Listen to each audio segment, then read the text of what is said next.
老中医最后说一遍，肾囊肿长大的最后警报，错过了临界点，病情加速。大家好，我是中医李秀华。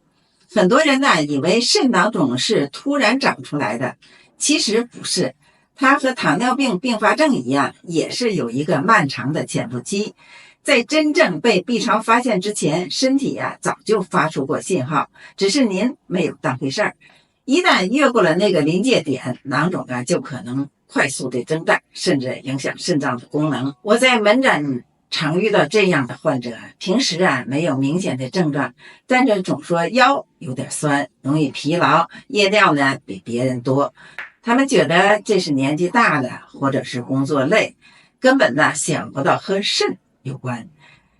可这些恰恰是脾肾阳虚不足、水液代谢开始失常的早期表现。去年有位45岁的女性，体检第一次检出右肾2.3个厘米的囊肿，她来问要不要手术。我问她日常感受，她说就是冬天特别怕冷，脚暖不热，晚上起夜2-3次，白天没有精神，舌淡胖，苔白滑，脉沉弱，典型的脾肾阳虚，水湿内停。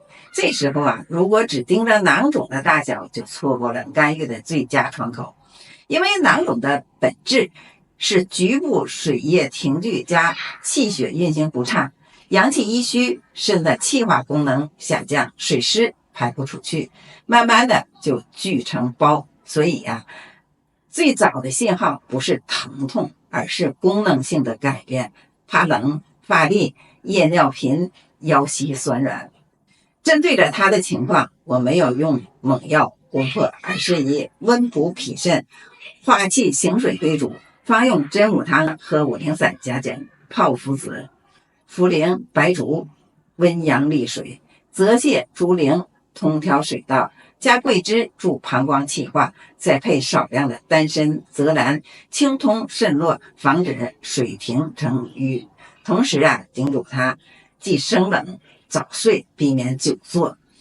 后来夜尿减为1次，脚不再冰凉。半年后复查 B 超，囊肿稳定在2.2个厘米，边缘略显吸收趋势。更重要的是他整个人的精神状态好了很多。肾囊肿的爆发从不是一夜之间，它从功能失调到结构改变，中间有很长的一段可逆期。只要您抓住了早期的信号，怕冷、夜尿多、腰酸乏力，及时调养，完全可以能够阻止它的进展。